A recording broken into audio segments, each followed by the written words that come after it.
Depuis l'aube de l'humanité jusqu'au cœur vibrant de la Mecque, un fil sacré invisible relie les prophètes à travers les siècles. L'histoire de la Kaaba transcende la simple pierre et la structure architecturale. C'est un récit qui entrelace les destins d'Adam, d'Abraham et de Muhammad, une épopée divine inscrite dans les fondations mêmes de la terre. Lorsqu'Allah créa Adam, il ne façonna pas seulement le premier être humain, mais également le premier prophète. À Adam fut révélé l'emplacement de la toute première maison de culte sur terre, la Kaaba de la Mecque. Érigée avec des pierres ordinaires, elle devint un sanctuaire dédié à l'adoration du Dieu unique. Mais le temps passa inexorablement. Et lors du grand déluge à l'époque du prophète Noé, la Kaaba disparut sous les flots, puis fut ensevelie sous la terre. Son emplacement demeura un mystère, attendant patiemment d'être redécouvert par les générations futures. Des générations plus tard, Allah ordonna au prophète Abraham d'entreprendre un voyage vers la vallée aride de la Mecque. Accompagné de son jeune fils Ismaël, Abraham reçut l'instruction de relever les fondations de cette maison sacrée. Sous un soleil implacable, père et fils soulevèrent pierre après pierre, leur voix résonnant dans une prière intemporelle. Notre Seigneur, accepte cela de nous. En vérité, tu es celui qui entend tout, celui qui sait tout. Ce n'était pas une simple construction, c'était la renaissance d'une alliance divine. La Kaaba devint un phare lumineux, appelant l'humanité à l'adoration du Dieu unique et jetant les bases de la cité de la Mecque. Mais au fil des siècles, les peuples s'éloignèrent du message d'Abraham. L'idolâtrie s'infiltra insidieusement dans la Mecque. Autour de la Kaaba, les idoles de pierre et de bois se multiplièrent, leur présence étouffant le sanctuaire autrefois consacré au culte pur. Pourtant, malgré tous ces changements, la Kaaba demeura inébranlable, rénovée, reconstruite, même profanée parfois, mais toujours au même endroit sacré, attendant le moment où son véritable dessein serait restauré. Les siècles continuèrent leur course et les prophètes continuèrent à surgir parmi différentes nations. Puis vint Jésus, fils de Marie, né miraculeusement sans père, un signe de la puissance illimitée d'Allah. Mais comme pour les prophètes avant lui, tout le monde n'accueillit pas favorablement son message. Ses paroles défiaient les traditions corrompues des chefs religieux et ses miracles ébranlaient l'autorité de Rome. Craignant son influence grandissante, ils complotèrent contre lui. Des soldats furent envoyés, un ordre fut donné, arrêtez-le. Et la trahison vint de l'un de ses propres compagnons, Judas, qui révéla sa cachette. Pourtant, le Tout-Puissant avait un plan comme nul autre. Dans le chaos de cette nuit fatidique, un miracle divin se déroula. Un autre homme fut transformé pour ressembler à Jésus, et c'est lui qui fut saisi à sa place. Le véritable Jésus fut élevé au-delà de ce monde, au-delà de l'espace et du temps, dans une réalité que seul Allah contrôle. L'homme cloué sur la croix n'était pas Jésus, mais un traître recevant sa propre rétribution. Ainsi, tandis que beaucoup crurent qu'il avait été crucifié, Jésus fut en réalité sauvé, destiné à revenir un jour avant la fin des temps. Le voyage de la foi est un héritage continu, transmis de prophète en prophète. La Kaaba, au centre de ce récit, symbolise cette constance, cette guidance divine qui ne faiblit jamais. Chaque pierre, chaque prière, chaque pèlerinage est un écho de cette histoire millénaire. Si vous êtes touché par cette connexion profonde entre les messagers de Dieu et ce lieu sacré, je vous invite à aimer cette vidéo, à la partager et à vous abonner pour ne rien manquer de nos prochaines explorations spirituelles. Merci. D'Adam à Noé, d'Abraham à Moïse et Jésus, chaque prophète était relié aux autres. Leur arbre généalogique s'étendait à travers les générations, se ramifiant en deux grandes lignées distinctes. Par Isaac vinrent des prophètes comme Jacob, Joseph, Moïse, David, Salomon et Jésus. Par Ismaël vinrent les Arabes, et des siècles plus tard, Muhammad, que la paix soit sur lui, le sceau des prophètes. C'était une seule chaîne de lumière guidant l'humanité pas à pas vers son accomplissement final. Au VIe siècle, la Mecque était devenue une cité commerciale prospère. Les caravanes arrivaient de toutes les directions, et les marchands s'enrichissaient considérablement. Mais le cœur de la ville, la Kaaba, n'était plus la maison de culte pure qu'Abraham et Ismaël avaient bâtie. Elle était désormais remplie de centaines d'idoles faites de pierre et de bois. Des pèlerins de toute l'Arabie venaient honorer ces faux dieux, tandis que la mémoire du message d'Abraham était depuis longtemps oubliée. La Kaaba se tenait toujours à son emplacement sacré, mais sa véritable signification était cachée sous le poids de l'ignorance. Loin au sud, au Yémen, régnait Abraha, le vice-roi du puissant empire aksumite. Voyant la renommée de la Kaaba, il devint envieux. Il voulait que les gens abandonnent la Mecque et se tournent plutôt vers une grande cathédrale qu'il avait fait construire au Yémen. Mais les cœurs des gens étaient attachés à la Kaaba et le plan d'Abraha échoua lamentablement. Enragé, il résolut de la détruire. Il rassembla une armée massive de 60 000 soldats et à sa tête, des éléphants importés d'Inde. Une armée avec des éléphants était considérée comme invincible. Alors que l'armée marchait vers la Mecque, la terreur saisit la ville. Les habitants fuirent vers les collines environnantes, laissant la Kaaba entre les mains d'Allah. Mais lorsque les éléphants d'Abraha atteignirent les faubourgs de la Mecque, quelque chose d'extraordinaire se produisit. Les bêtes refusèrent d'avancer. Aucun ordre, aucun coup ne put les forcer à se diriger vers la Kaaba.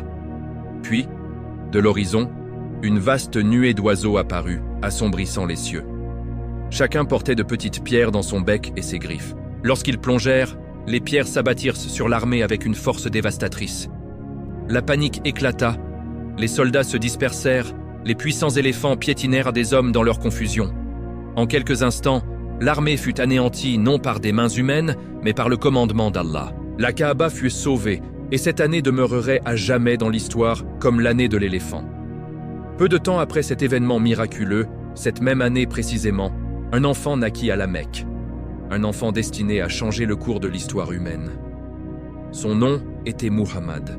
La nuit de sa naissance fut différente de toutes les autres. Sa mère, Amina, accoucha avec une facilité remarquable, sa douleur remplacée par une sérénité profonde. Les idoles à l'intérieur de la Kaaba basculèrent au sol comme si elles se prosternaient devant une vérité supérieure. Dans des terres lointaines, des signes apparurent. Une étoile brillante se leva au-dessus de Médine, stupéfiant les érudits juifs qui attendaient un prophète. En Perse, le feu millénaire des Zoroastriens s'éteignit de l'un même. Les palais des rois tremblèrent, leurs murs puissants se fissurant. Même le fleuve Tigre déborda de ses rives, comme si la nature elle-même témoignait « Un messager est né ». Ce n'était pas un enfant ordinaire. C'était le sceau des prophètes, la miséricorde pour tous les mondes. Dans une ville remplie d'idoles, dans un monde noyé dans les ténèbres, la lumière de Muhammad, que la paix soit sur lui, s'était levée, et plus rien ne serait jamais pareil. Pendant des siècles, le peuple juif avait attendu le prophète annoncé dans leurs écritures. Les signes miraculeux entourant la naissance de Muhammad ne firent qu'approfondir leur anticipation. Des messagers furent envoyés, des sages-femmes interrogées, des familles examinées. Un nouveau-né parmi vous a-t-il montré des signes extraordinaires? Un enfant porte-t-il une marque spéciale? Demandait-il.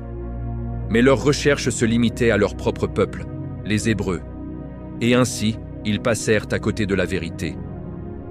Le prophète qu'ils attendaient avec tant de ferveur était effectivement né, mais pas parmi les Israélites. Il était né arabe, descendant d'Ismaël. Celui qu'ils désiraient tant était juste devant eux, mais caché par la sagesse d'Allah. La lignée de Muhammad remontait à Abraham par son fils Ismaël, tandis que la ligne d'Isaac menait à Moïse, David, Salomon et Jésus. C'était un seul arbre généalogique, ses branches s'étendant à travers les nations, mais toutes connectées à la racine. Le message du Dieu unique. D'Adam à Noé, d'Abraham à Moïse, de Jésus à Muhammad, chaque prophète portait la lumière de la guidance, chacun préparant la voie pour le messager final qui viendrait pour toute l'humanité. À cette époque, il était coutumier pour les familles de la Mecque de confier leurs nourrissons à des nourrices bédouines du désert. Les raisons étaient nombreuses. L'air du désert était pur, exempte des maladies de la ville surpeuplée. Le langage des Bédouins était éloquent et fort, donnant aux enfants une langue noble, et la vie rude du désert leur conférait santé, endurance et résilience. On croyait qu'un enfant élevé dans le vaste désert ouvert grandirait fort de corps et d'esprit. Parmi les femmes venues à la Mecque chercher un enfant à allaiter, se trouvait Halima, de la tribu des Banu Sad. Elle et sa famille étaient pauvres. Leurs animaux étaient faibles, leur lait s'était tari et la faim pesait lourdement sur eux. Lorsqu'elle arriva à la Mecque, chaque famille aisée avait déjà choisi d'autres nourrices. Il ne restait qu'un seul enfant, un orphelin nommé Muhammad, dont le père était mort avant sa naissance. Au début, Halima hésita.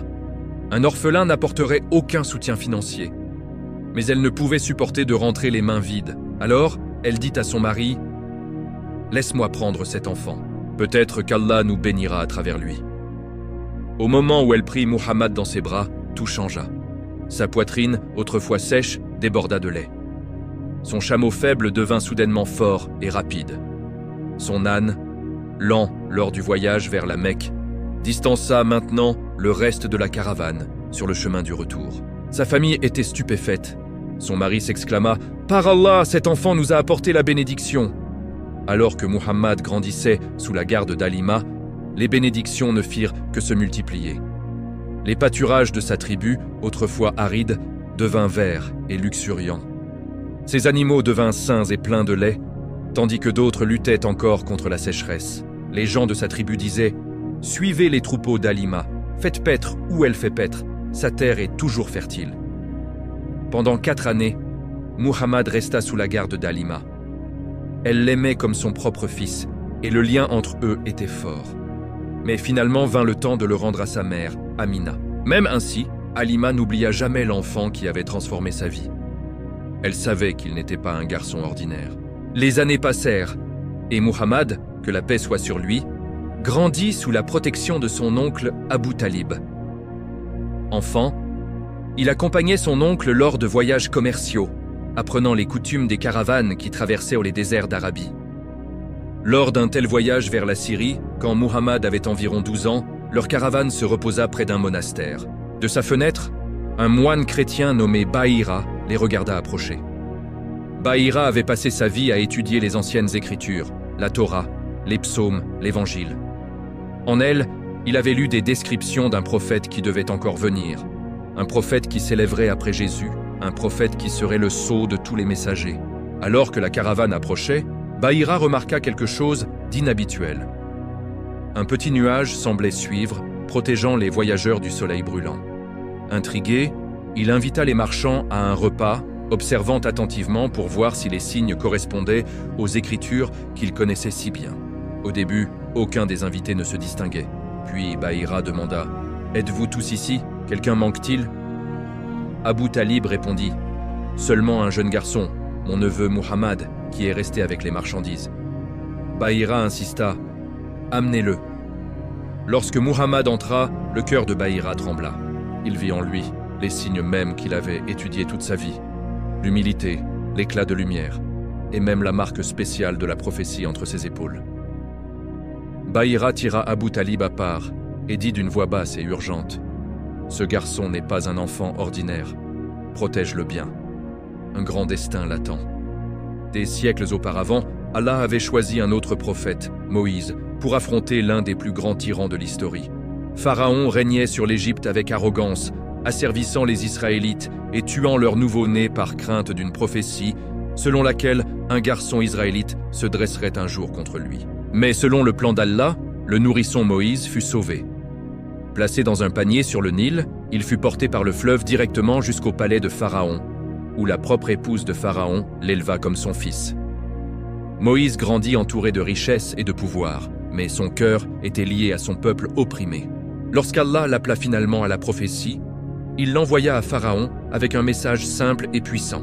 « Laisse partir les enfants d'Israël pour qu'ils adorent le Dieu unique et véritable. » Pharaon refusa, se moquant des signes et des miracles qu'Allah donna à Moïse. Finalement, Allah ordonna à Moïse de conduire les Israélites hors d'Égypte. Les Israélites furent sauvés, et au mont Sinaï, Allah donna à Moïse les commandements, des lois de justice et de foi pour guider son peuple. Et parmi ces commandements se trouvait une prophétie. « Je susciterai pour eux un prophète comme toi d'entre leurs frères. Je mettrai mes paroles dans sa bouche et il dira tout ce que je lui commanderai. » Cette prophétie pointait vers Muhammad, que la paix soit sur lui. Elle était claire. Le prophète attendu ne viendrait pas des Israélites eux-mêmes, mais de leurs frères, les descendants d'Ismaël, les Arabes. Tout comme Moïse avait conduit son peuple hors de l'oppression, ce prophète aussi guiderait l'humanité hors des ténèbres. Même Jésus, fils de Marie, parla de lui. Il dit à ses disciples, « J'ai encore beaucoup de choses à vous dire, mais vous ne pouvez les porter maintenant. Mais quand l'Esprit de vérité viendra, il vous conduira dans toute la vérité. Il ne parlera pas de lui-même, mais seulement ce qu'il entendra, et il vous dira ce qui doit arriver. » Moïse et Jésus, séparés par des siècles, pointaient tous deux vers le même destin, la venue de Muhammad, que la paix soit sur lui. Ainsi, lorsque Bahira posa les yeux sur le jeune garçon de la Mecque, il sut avec certitude que les prophéties anciennes s'accomplissaient sous ses yeux. Alors que Muhammad, que la paix soit sur lui, atteignait l'âge adulte, sa réputation se répandit dans toute la Mecque. Il était connu sous le nom d'Al-Amin, le digne de confiance. Son honnêteté dans le commerce, sa gentillesse envers les pauvres et sa sagesse dans les jugements lui valurent le respect de tous. C'est durant cette période que le destin le conduisit dans la vie de Khadija, l'une des femmes les plus respectées et les plus riches de la Mecque. Elle était connue non seulement pour sa richesse, mais pour sa pureté et sa dignité.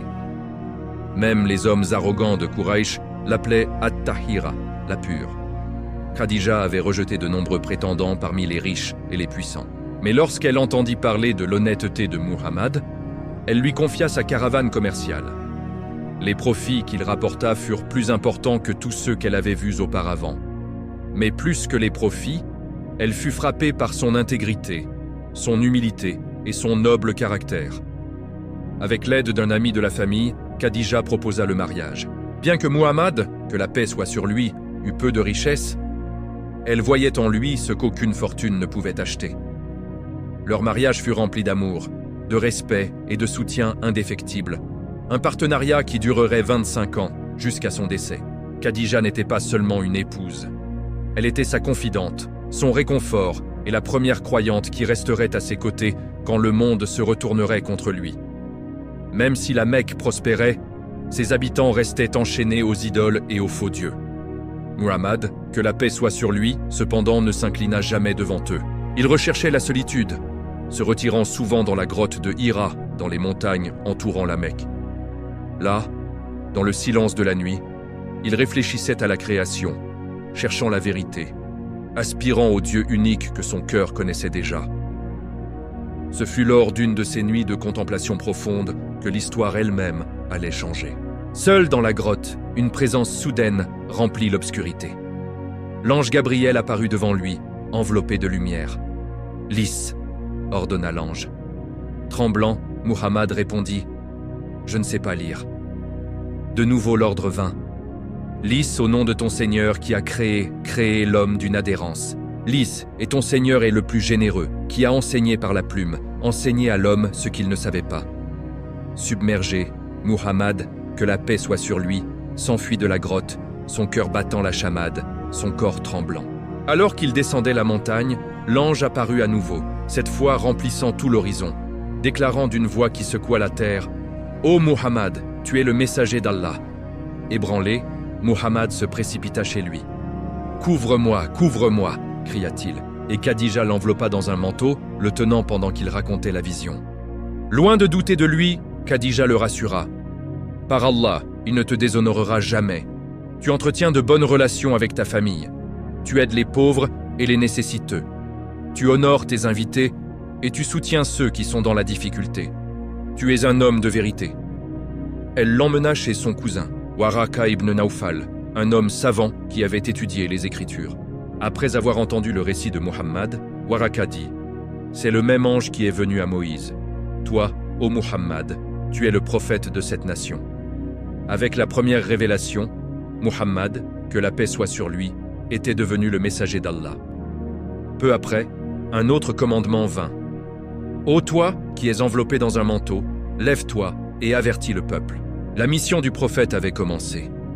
Appeler l'humanité à revenir à l'adoration du Dieu unique, à abandonner les idoles et à vivre selon la justice, la compassion et la vérité. Au début, il invita discrètement sa famille proche et ses amis. Khadija, sa bien-aimée épouse, fut la première à croire. Puis Abu Bakr, son compagnon loyal. Puis Ali, son jeune cousin, et Zayd, son serviteur affranchi. Lentement, d'autres se joignirent, attiré par sa sincérité et la beauté de la révélation. Mais à mesure que son message se répandait, la colère de Quraïsh grandissait aussi. Les dirigeants de la Mecque étaient de puissants marchands. Leur richesse dépendait des idoles qui attiraient les pèlerins de toute l'Arabie. Le message de Muhammad menaçait leur autorité et leur commerce. Ils se moquèrent de lui, le traitant de poète, de sorcier, de fou. Ils calomnièrent les croyants, les battirent dans les rues et torturèrent les faibles parmi eux. Les familles furent déchirées, les amitiés brisées alors que l'islam commençait à croître. Le prophète, que la paix soit sur lui, endura insultes, pierres et humiliations, mais jamais il ne riposta avec haine. Au contraire, il appelait avec patience, dit « Il n'y a de Dieu qu'Allah et vous réussirez ». Dans le désespoir, Quraysh vint à lui avec une offre « Adore nos dieux pendant 1 an, et nous adorerons ton Dieu pendant 1 an. Trouvons un compromis pour que nous puissions vivre en paix. » Mais une révélation descendit, ferme et sans compromis. Dis, ô mécréants, je n'adore pas ce que vous adorez, et vous n'adorez pas ce que j'adore. À vous votre religion, et à moi ma religion. Il n'y aurait aucun compromis dans la vérité. Pourtant, les idolâtres exigèrent des preuves. Si tu es vraiment un prophète, montre-nous un miracle. Fends la lune pour nous si tu le peux. Une nuit, alors que les habitants de la Mecque se rassemblaient, le prophète, que la paix soit sur lui, pointa vers le ciel. Par le commandement d'Allah, la lune se fendit en 2 moitiés, chacune brillant de chaque côté de l'horizon. Les gens haltèrent. Certains tombèrent dans l'émerveillement, mais d'autres, aveuglés par l'arrogance, la rejetèrent comme de la sorcellerie. Pourtant, loin au-delà de la Mecque, des voyageurs dans des terres lointaines furent également témoins de l'événement. Les chroniques racontent un roi en Inde qui vit la lune se fendre et embrassa plus tard l'islam lorsque les nouvelles du prophète l'atteignirent. C'était un signe indéniable. Mais ceux qui refusaient la foi restèrent insensibles, leur cœur scellé par l'orgueil.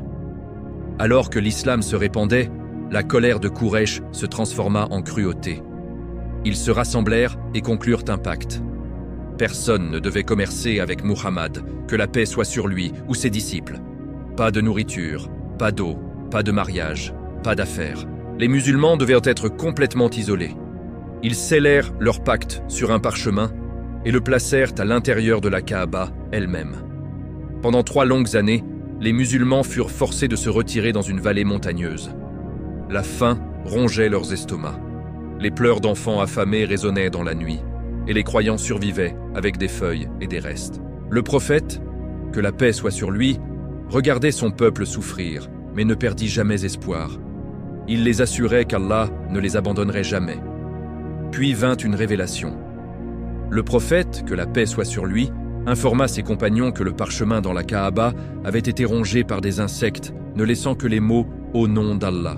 Quraysh se moqua de lui. Mais quand ils ouvrirent le parchemin, leurs visages pâlirent. C'était exactement comme il l'avait dit. Chaque mot avait été consumé sauf le nom d'Allah. Honteux et ébranlés, ils furent forcés de mettre fin au boycott. C'était un miracle qui montrait une fois de plus que la main d'Allah était toujours avec son prophète. Pourtant, les épreuves ne s'arrêtèrent pas. Le prophète, que la paix soit sur lui, perdit sa bien-aimée épouse Khadija, sa source de réconfort, et Abu Talib, son protecteur.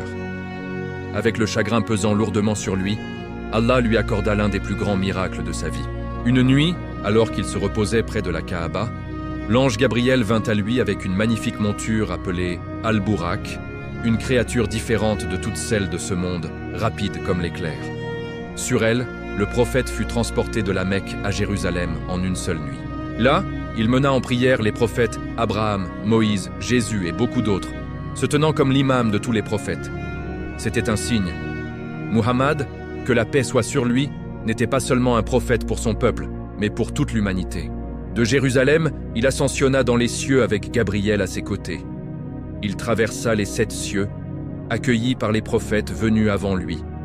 Adam l'accueillit dans le premier, Jésus et Jean dans le second, Joseph dans le 3e, Idriss dans le 4e, Aaron dans le 5e, Moïse dans le 6e, et Abraham dans le 7e, adossé à Al-Bayt al-Mamour, la Kaaba céleste autour de laquelle les anges tournent constamment. Puis Gabriel s'arrêta. Il dit « je ne peux aller plus loin. Si je fais un pas de plus, je serai consumé par la lumière. Mais toi, ô Muhammad, tu peux continuer. » Le prophète, que la paix soit sur lui, continua seul, atteignant Sidrat al-Muntaha, le jujubier de la limite extrême. Au-delà, seul Allah sait. Là, dans un royaume au-delà du temps et de l'espace, le prophète fut rapproché de son Seigneur d'une manière qu'aucun autre n'avait connue auparavant. Ce fut durant cette nuit qu'Allah offrit aux croyants leurs prières quotidiennes. D'abord 50, puis réduite à 5, mais avec la récompense de 50. Alors que l'islam se répandait, la fureur de Quraïch atteignit son apogée. Leur complot de torture et de boycott avait échoué. Dans le désespoir, ils prirent une décision finale. « Tuons Muhammad et mettons fin à tout cela une fois pour toutes. » Par une nuit sombre, des hommes armés encerclèrent sa maison, attendant qu'il s'endorme. Mais Allah avait déjà révélé leur plan. Le prophète, que la paix soit sur lui, demanda à son jeune cousin Ali de s'allonger dans son lit pendant qu'il s'échappait discrètement. Les assassins regardèrent à l'intérieur, pensant qu'il était toujours là, ignorant que Muhammad, que la paix soit sur lui, s'était déjà échappé dans la nuit.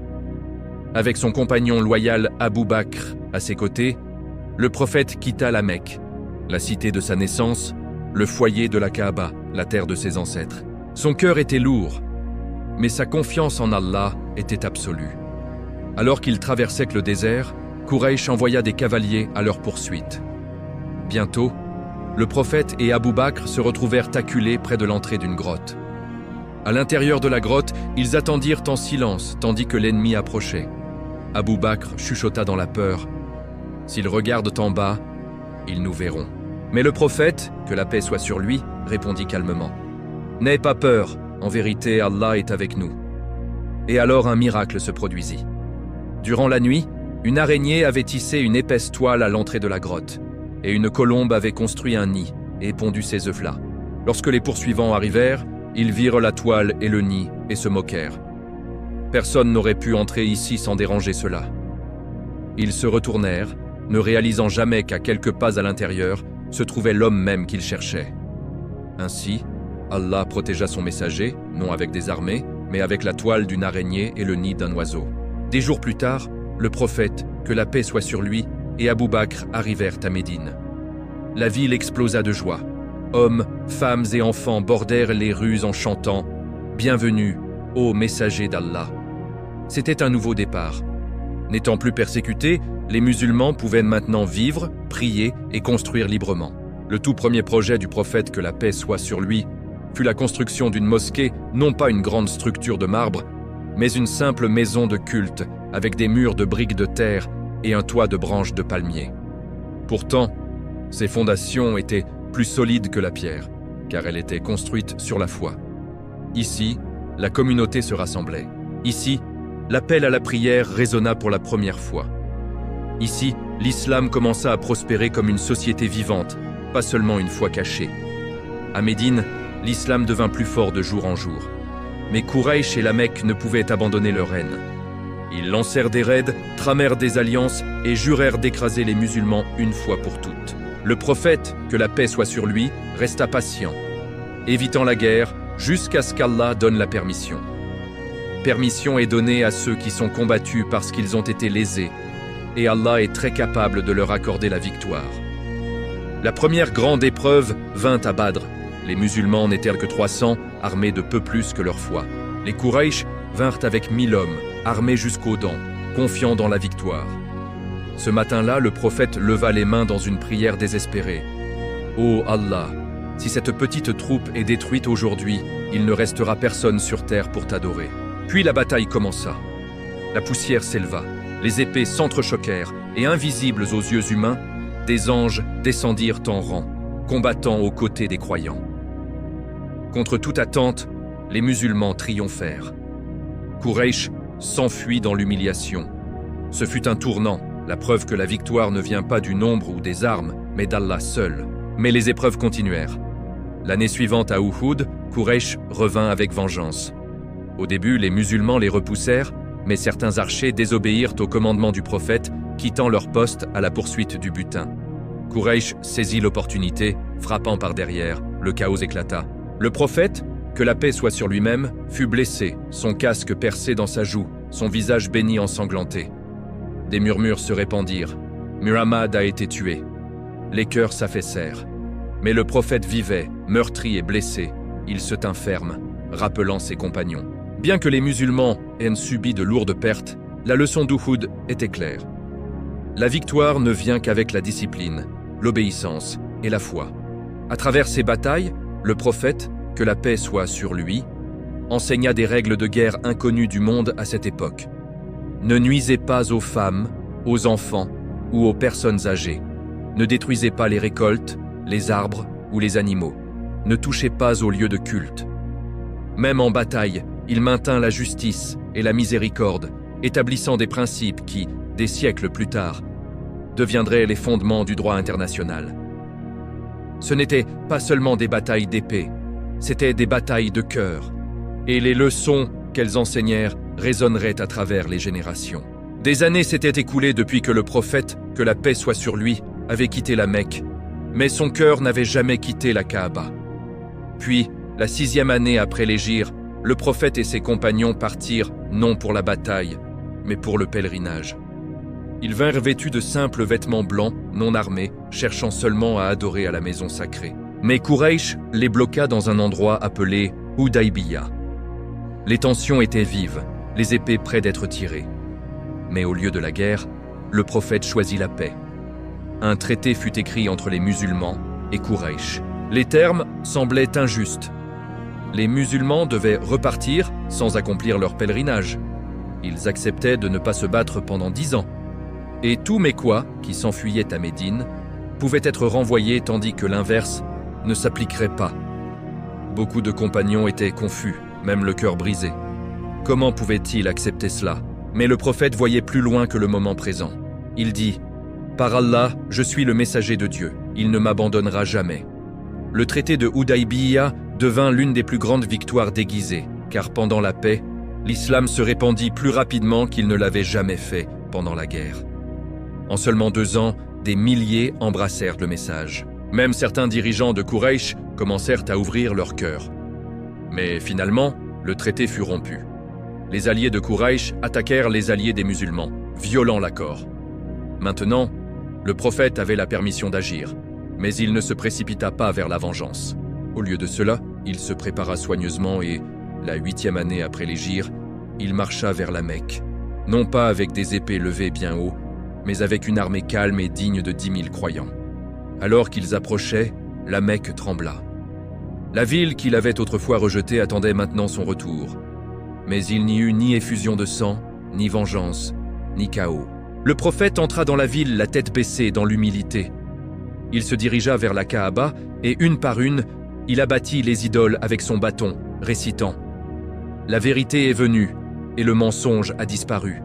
Le mensonge est toujours destiné à disparaître. » Chaque idole tomba, chaque cœur resta immobile. Puis le prophète se tourna vers les gens qu'il avait autrefois persécutés et demanda « Que pensez-vous que je vais faire de vous ?» Ils se tenaient en silence, craignant le pire. Mais il dit « Partez, vous êtes libres. » Ce fut le jour où la Mecque fut purifiée, non par la force, mais par la miséricorde, par le pardon, par la lumière de la vérité. La Kaaba appartenait à nouveau à l'adoration du Dieu unique, Allah. Et le prophète se tenait en son cœur, non pas comme un conquérant, mais comme un messager, accomplissant une promesse qui avait commencé avec Abraham et s'était accomplie avec Mohammed. Après la conquête pacifique de la Mecque, le message de l'islam se répandit comme la lumière à travers les terres. Des tribus vinrent de toute l'Arabie, autrefois ennemies, maintenant croyantes. Elles embrassèrent le message du Dieu unique. La justice remplaça l'oppression, l'unité remplaça la haine tribale, la paix remplaça la guerre. Le prophète, que la paix et les bénédictions soient sur lui, continua à enseigner, guider et diriger avec sagesse, compassion et humilité. Il n'était ni roi, ni tyran, ni dirigeant vêtu d'or. Il était le messager d'Allah qui vivait simplement, mangeait humblement et dormait sur une natte de paille. Puis, la 10e année après l'hégire, le prophète entreprit son dernier pèlerinage à la Mecque. Plus de 100 000 musulmans se joignirent à lui. Il se tint sur la plaine d'Arafat sous le ciel ouvert et prononça un sermon qui résonnerait à travers le temps. « Ô peuple, Écoutez-moi attentivement. Aucun arabe n'est meilleur qu'un non-arabe, ni un non-arabe meilleur qu'un arabe, sauf par la piété et les bonnes actions. Vous êtes tous d'Adam, et Adam était de poussière. Il rappela aux gens d'honorer les femmes, de protéger les faibles, de rendre les dépôts et de maintenir les 5 prières quotidiennes. Puis il donna un avertissement qui résonnerait pour tous les temps. Je laisse derrière moi 2 choses. Si vous vous y accrochez fermement, vous ne vous égarerez jamais, le livre d'Allah et ma sunna. Puis il demanda, ai-je transmis le message? Et la foule répondit, oui, nous témoignons que tu as transmis le message et accompli ta mission. Le prophète leva son doigt vers le ciel et dit, ô Allah, sois témoin, ô Allah, sois témoin. Ce jour-là, un verset fut révélé. Aujourd'hui, j'ai parfait votre religion pour vous, complété ma faveur sur vous, et choisi l'islam comme votre voie. Le message était complet. Peu après son retour à Médine, le messager d'Allah tomba malade. Des jours de faiblesse suivirent, jusqu'à ce qu'il soit trop frêle pour diriger les prières. Abou Bakr fut désigné pour diriger à sa place. Lors de son dernier matin, le prophète, que la paix soit sur lui, écarta le rideau de sa chambre. Il regarda ses compagnons debout en prière, leurs rangs droits, leurs voix unies. Un sourire illumina son visage béni, un sourire de réassurance que la mission était en sécurité entre leurs mains. À midi, son âme était retournée à son Seigneur. La ville de Médine trembla de chagrin. Omar, submergé, cria dans le déni. Mais Abou Bakr se tint ferme, sa voix stable. Quiconque adorait Muhammad, qu'il sache que Muhammad est mort. Mais quiconque adore Allah, qu'il sache qu'Allah est toujours vivant, ne mourant jamais. Ainsi se termina la vie du messager final. Non dans des palais, non avec des richesses, mais avec un héritage plus grand que les rois. Il ne laissa derrière lui aucun trésor, aucun empire d'or, seulement le Coran, son exemple, et une foi qui se répandrait aux confins de la terre. D'Adam à Noé, d'Abraham à Moïse, de Jésus à Muhammad, la chaîne de la prophétie était complète. La Kaaba se dressait purifiée, le Coran préservé, la religion perfectionnée, et le messager d'Allah, que la paix soit sur lui, la miséricorde pour toute la création, avait accompli sa mission. Plus de 1400 ans se sont écoulés. Mais son message demeure vivant, récité dans chaque prière, murmuré dans chaque cœur et brillant comme une lumière pour toute l'humanité. C'était l'histoire de la Kaaba, des prophètes et du messager final, Muhammad. Que la paix et les bénédictions soient sur lui.